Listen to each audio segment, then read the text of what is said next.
We're here with Katherine Sanders, who's from Edinburgh, Scotland, and is an ADHD coach. I'm so pleased to meet you.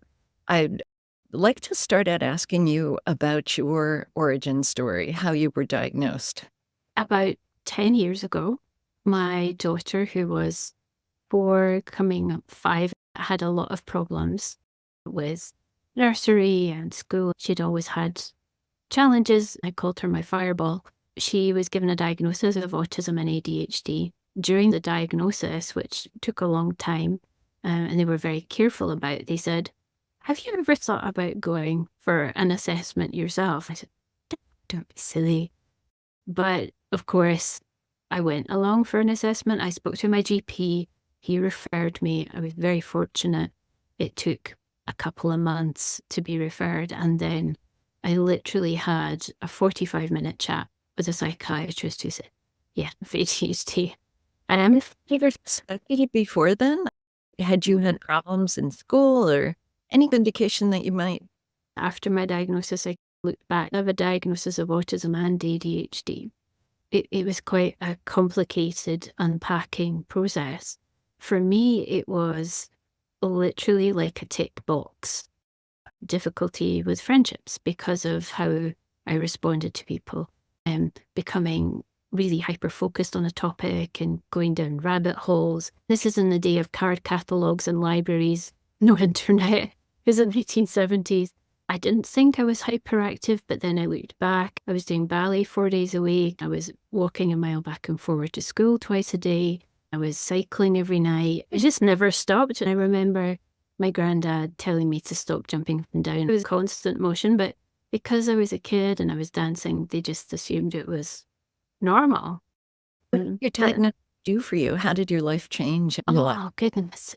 It was wonderful, actually. From my teens, I had a long history of anxiety and depression. I had obsessive compulsive disorder for a while, eating disorders, all of these things. Now I could say, oh, I understand why that happened. I know why that occurred. We know that eating disorders are at least twice as common in young women with ADHD. We know that anxiety is 3 times more common in ADHD adults. All of this made sense, and suddenly I stopped feeling like a failure. I was academically extremely able. I got really good marks. I got into a difficult university course, and then I dropped out. Instead of thinking, oh God, you failure, why did you do that? You worked for years to get into this fine art course and it lasted 6 months. With the diagnosis, I said, of course you're not going to survive on your own at 17 with no support. Oh my goodness. When I look back, it took me a couple of years to reconcile myself to the things that had happened and say, this is where I am. Obviously, I wouldn't change it now because one of the best jobs in the world. But at the time, it was like, if only I had known. No, 17-year-old girls from mining villages in Scotland did not have ADHD. It just didn't exist. You're one of 2 coaches in Scotland. Scotland and maybe a lot of Europe is behind the United States in recognition. Yeah. With my training, I'm only one of 2. I think Europe is catching up, but certainly Scotland is miles behind. It's still very much a question of, here's your medication. You might get to see an occupational therapist if you're lucky, but the support that you get, I didn't find it very helpful. Let's put it that way. There's much more stigma around it, it seems, in Europe. Certain parts of Europe are way behind. I have friends from Eastern Europe and from Southern Europe, and it's just not a thing. I wonder why that is. There's still an embarrassment around disability in general in parts of Europe. France, I have friends in France, and it's not real. You're just not trying hard enough. I think the communication in this country has got a long way to go. It is getting better, but we're still so far behind the States. We've got nothing like Chad or... We're all about publicizing the extra burden that women and people with inattentive ADHD, I'm guessing, was inattentive, or was it combined? I think when I was younger and it was combined, now it's more inattentive. I think it's much more inattentive now. People still don't grasp that you can be ADHD and have a very active inner conversation. Your brain is very busy. I remember my art teacher saying when I was 15 on a report card, she has a mind like a butterfly. And when I look back at that now, I think, of course, I have ADHD. Of course, I have a mind like a butterfly. I go from one thing to the other. Cynthia tells me that you wrote a really interesting essay about how you don't want to use the S word anymore, which is the word. Can you tell us about that? Cynthia's been very kind, and I will try to stop fidgeting with my pen. She's always telling me, you're moving around too much. I know it's that time of day. I'm going to grab something soft to fidget with so I don't disturb anybody. With the superpower thing, I saw more and more people saying ADHD is my superpower. Superpower for me suggests something beyond the range of what a normal, average human can do. There are people with ADHD who are exceptional, but I think there are other humans who are exceptional. Anyone who has a skill or a talent or a strength can develop it to what may feel like a superpower. It feels like a superpower when we're in flow. Flow is that wonderful state where everything's happening and you just feel it's like you're conducting an orchestra. You know what's going to happen. You can predict what's going to happen next. You just feel this wonderful sense of being centered, everything moving in the right direction. But that's not a superpower. Anyone can access that. The problem I have as an ADHD coach is people saying, I've got the wrong kind of ADHD. I'm broken. My ADHD isn't a superpower. What's wrong with me? I have to say, there's nothing wrong with you. You're just like everybody else with ADHD. Just you haven't had the circumstances, the opportunity, the support to access the thing that you are great at. It may not be something that other people recognize. Edward Trumbull, a wonderful quote about this, which is, it's a gift that's hard to unwrap. Oh, that's so good. He's great. He's great with words. He just phrases things so well. The racing car brain with bicycle brakes. That's memorable and perfect. With the superpower thing, I think people have a hard time unwrapping gifts that are intangible but really important. Things like emotional intelligence, the gift of awe. They can see tiny things and experience wonder. And people don't recognize that as a strength or a superpower. But if you have that gift, it's amazing. When you communicate it with other people, they can catch it. And that transforms everyday life. The other thing with the superpower narrative is that it's very based on privilege. If you're a kid from one part of the city and you have a loving, stable, supportive home with great education, lots of opportunity to try different hobbies and discover what you're great at, your ADHD isn't going to hold you back in the way it will a kid in another part of town who has a home that's maybe damp, it's not great. There's no extracurricular opportunity for you. Helped your mom. Sometimes we need the helicopter mums to give us that scaffolding and support. I'm 52 and my mum dropped off my laundry today. I phoned her the other day and said, I'm just going to go to the laundrette. And she said, don't be silly. I couldn't keep up. I'm going to blame the weather because I couldn't dry my laundry. But helicopter mums have a lot to offer. I feel like privilege is a big part of the superpower narrative, and people get uncomfortable when you say that, but it's true. We need to acknowledge that we're not all coming from the same place. What % of the people that you coach are women? And what do you find is the most common issue that they're struggling with? Until very recently, 95% of my clients are women. I'm on social media. They can see that I'm a 50-something woman. I'm easy to talk to. That's who I work with. It's who I love working with.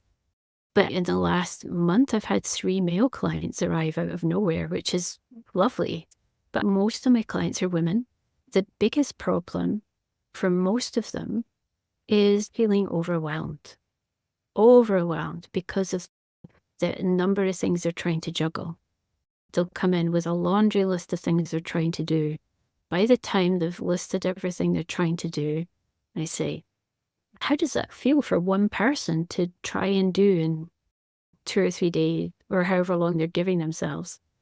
You are fantastic at what you do, but is that reasonable? If you're looking after your own home, if you're parenting, if you're caring for somebody, looking after yourself, it's hard. Overwhelm is the biggest problem, followed by communicating, making sure other people understand them and why things are difficult for them. How can I communicate with my partner or with my workplace and let them know that this is why I'm struggling? How do I say it in a way that doesn't make me sound weak or incompetent? Expressing the challenges that are based on our executive functions, it needs a different kind of language, than what we're given in everyday life. I think we overcommit because there's so many things that we find interesting. And we expect of ourselves. Hyper-focusing on 10 things at once is impractical, right? Yeah. Well, Absolutely. cross things off my list and learn to do that. Yeah. It's tempting. Everything's interesting. There's so many great things to do in the world now. I'm really interested in the connection between ADHD and eating disorders. I heard that 4 times as many people with ADHD are obese. Do you think that food is such an issue? Oh gosh, I'm overweight. It's something that I've dealt with from having been a teenager with anorexia to being an adult with eating problems. ADHD and food are connected because of 2 things. One is the dopamine regulation and our sensitivity to reward. We don't feel the same reward when we eat the same kind of food. We keep going back. It's a stimulation thing. If we're struggling with a task that's boring, there's something nice and crunchy or salty or sweet in the fridge, it allows you to keep going a bit longer with a task that's not very interesting. There's that, and then there's the hyperfocus. When we're really interested, we maybe forget to eat and we go, oh my gosh, I'm starving. Our chemistry is almost hardwired for the dysregulated food intake. It's something that people find sometimes improves with medication, but not all the time. Maybe it's the comforting thing. We're so anxious and so we're like, we're taking care of ourselves in some way when it can be it's a need. I'm really into strengths and needs and values. Although I focus on strengths with my clients, when I know them well enough and they feel safe, we look at what are your unmet needs. That need for love and for connection and safety, or where are you going to find it? I was reading a book, I think it's called When You Stand at the Fridge to Eat, Pull Up a Chair. This author was talking about how when we're doing that, we're looking for that need, that safety and connection to be met, that nurturing, that we didn't get it. To be conscious of that, that's at the root of it. The other thing I've heard you say in an interview was, don't think that a coach can be your psychiatrist. With all due respect, I think coaches can play a strong role. What is the difference? Why would you tell somebody? This is something I really feel passionately about. Ethically, coaches can help you move forward. We come from a position where there is nothing wrong with you. If I do not believe a client is whole, resourceful, creative, and capable, they are not coachable. I should not be working with them. If someone has an active mental health problem, if they are extremely anxious, if they're depressed, if they have other issues going on, I want to know that they are getting help from someone who can work on the healing side of things. A psychologist, a counselor, a therapist is going to work on healing those wounds. You need to process that, feel whole before you can move forward. That said, I have worked with people who are also in therapy. It can work as a nice kind of tag team. There's also for therapy. Yeah. Some people with ADHD have said, I saw a therapist, it didn't work, they didn't get it. My concern with some therapists is that they don't really understand ADHD. Therapy's getting a bad name. CBT, which evidence shows it's extremely effective. But if you work with somebody who doesn't understand ADHD, when they give you homework, which is a fundamental part of CBT, If they give you any kind of hard time for not doing it, then you're not going back. It's not going to work. Some therapist education needs to happen. Coaches need to be very careful. There is always going to be that time we stray close to the therapeutic boundary with emotional issues. There's a fantastic coach and teacher, Barbara Luther, who was one of my teachers. She said, if someone comes into the session and there's a bit of dirt, you can try and brush that off. If it doesn't come off after a couple of visits, then you ask them to take it to therapy where it can be properly cleaned up. You need to always keep that in mind. Where is the line?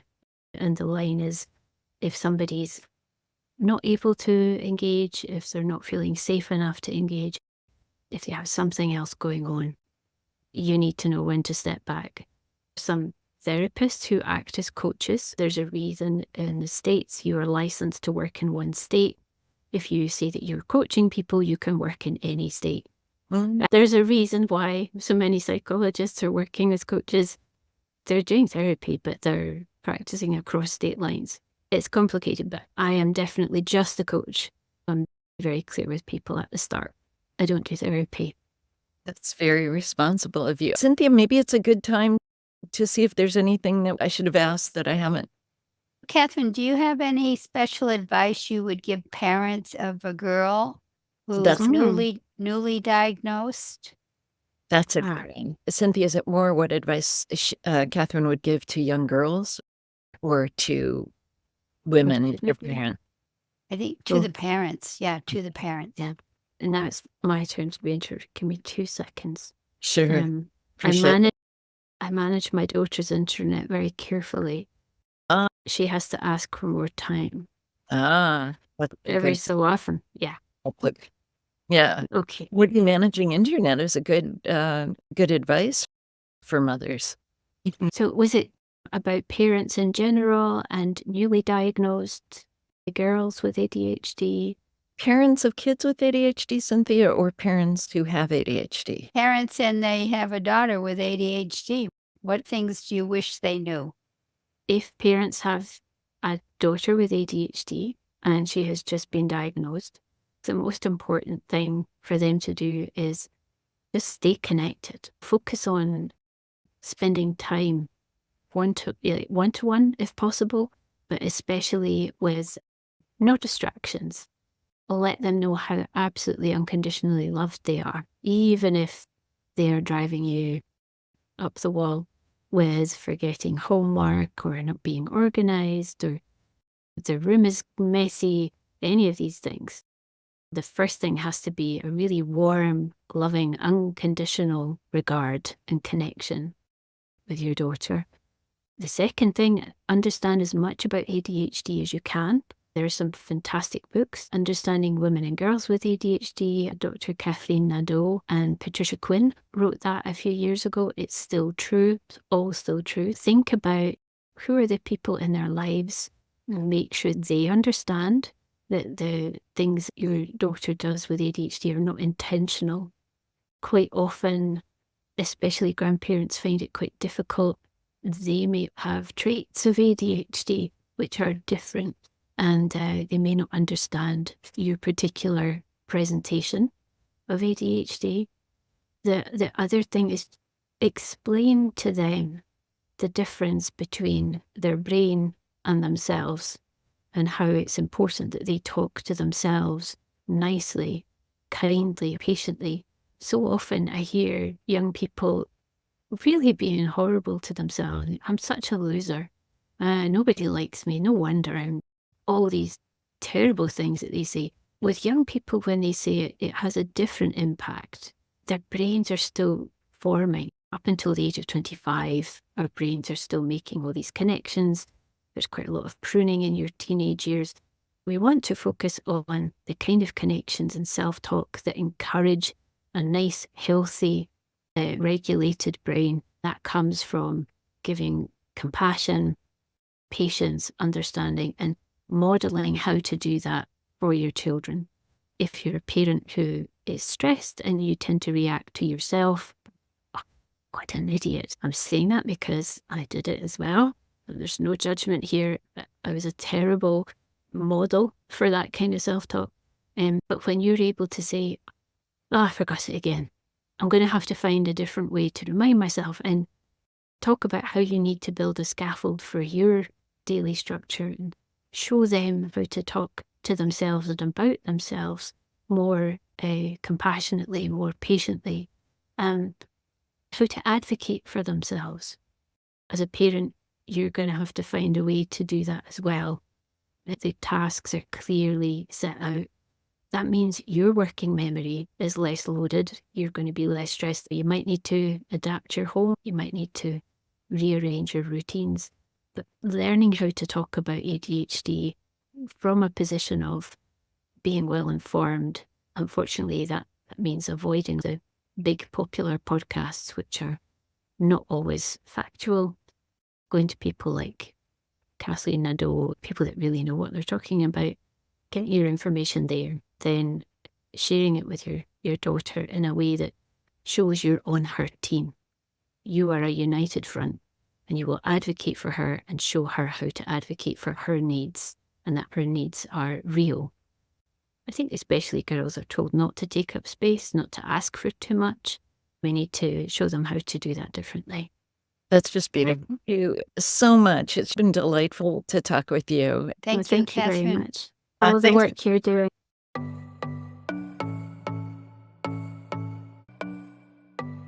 We believe all girls with ADHD should get a fair start in life by getting diagnosed by age 8. Visit us at www.findtheadhdgirls.org. Thank you.